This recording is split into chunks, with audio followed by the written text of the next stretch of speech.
RJD സ്ഥാനാർത്ഥിയെ പ്രഖ്യാപിച്ചു കഴിഞ്ഞു. വടകരയിൽ RJD ഇക്കുറി അംഗത്തിനിറക്കിയിരിക്കുന്ന MK ഭാസ്കരനെയാണ്. പാർട്ടിയുടെ RJDയുടെ ജില്ലാ പ്രസിഡന്റ് കൂടിയാണ്. അദ്ദേഹം തത്സമയം നമ്മളോടൊപ്പം ചേരുകയാണ്.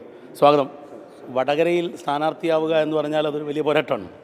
അപ്പം എങ്ങനെ കാണുന്നു? ഇപ്പോൾ പ്രഖ്യാപിച്ചു കഴിഞ്ഞു.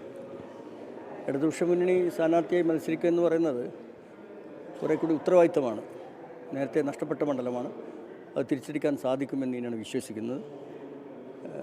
ഇടതുപക്ഷ മുന്നണി കേരളത്തിൽ നടത്തിക്കൊണ്ടിരിക്കുന്ന സമാനതകളില്ലാത്ത വികസന പ്രവർത്തനങ്ങളും ക്ഷേമ പ്രവർത്തനങ്ങളും ജനങ്ങളിലെത്തിച്ചാൽ തീർച്ചയായും വിജയം ഉണ്ടാകുമെന്ന് തന്നെയാണ് വിശ്വസിക്കുന്നത്.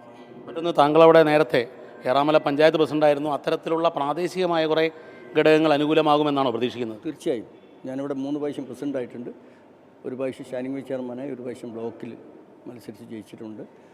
ഈ സമയത്തൊക്കെയുള്ള എൻ്റെ അനുഭവങ്ങൾ എനിക്ക് കരുത്താവുമെന്ന് ഞാൻ കരുതുന്നു. ഈ RMB രമ ഫാക്ടർ അവിടെ ഇടതുമുന്നണിക്ക് ഇനി തിരിച്ച് പിടിക്കാൻ പറ്റാത്ത വിധം ശക്തമാണോ? അവരെ പരാജയപ്പെടുത്താൻ സാധിക്കുമോ? പ്രത്യേകിച്ചും RMB ഒരു ഘടകമല്ലേ? അതൊന്നും വലിയ കാര്യമായിട്ട് കാണുന്നില്ല. കാരണം ഇടതുപക്ഷ മുന്നണിയുടെ കരുത്തിൽ വിജയിക്കാൻ സാധിക്കുമെന്ന് തന്നെയാണ് പ്രതീക്ഷിക്കുന്നത്. RMB ഒരു ഘടകമല്ല. RMBയുടെ തലത്തിൽ ഘടകമാണ്. പക്ഷേ ഇടതുപക്ഷ മുന്നണിയെ സംബന്ധിച്ചിടത്തോളം തെരഞ്ഞെടുപ്പിൽ നമ്മൾ മത്സരിക്കുമ്പോൾ അത് വലിയൊരു പ്രശ്നമായിട്ട് കാണുന്നില്ല. Thank you. ആശംസകൾ. വളരെ കൃത്യമായി തന്നെ വലിയ ആത്മവിശ്വാസമാണ് RJD സ്ഥാനാർത്ഥി വടകരയിൽ പ്രകടിപ്പിക്കുന്നത്. അതിൽ 2 കാര്യങ്ങളാണ്. RMB ചില പ്രദേശത്ത് സാന്നിധ്യമാണെങ്കിലും പൊതുവിൽ ഇടതുമുന്നണി ശക്തമായൊരു പോരാട്ടം കാഴ്ചവെച്ചാൽ വിജയിക്കുമെന്നാണ് MK ഭാസ്കരൻ വ്യക്തമാക്കുന്നത്. ക്യാമറമാൻ അനൂപ് നായർക്കൊപ്പം ദീപക് ധർമ്മടം, 24.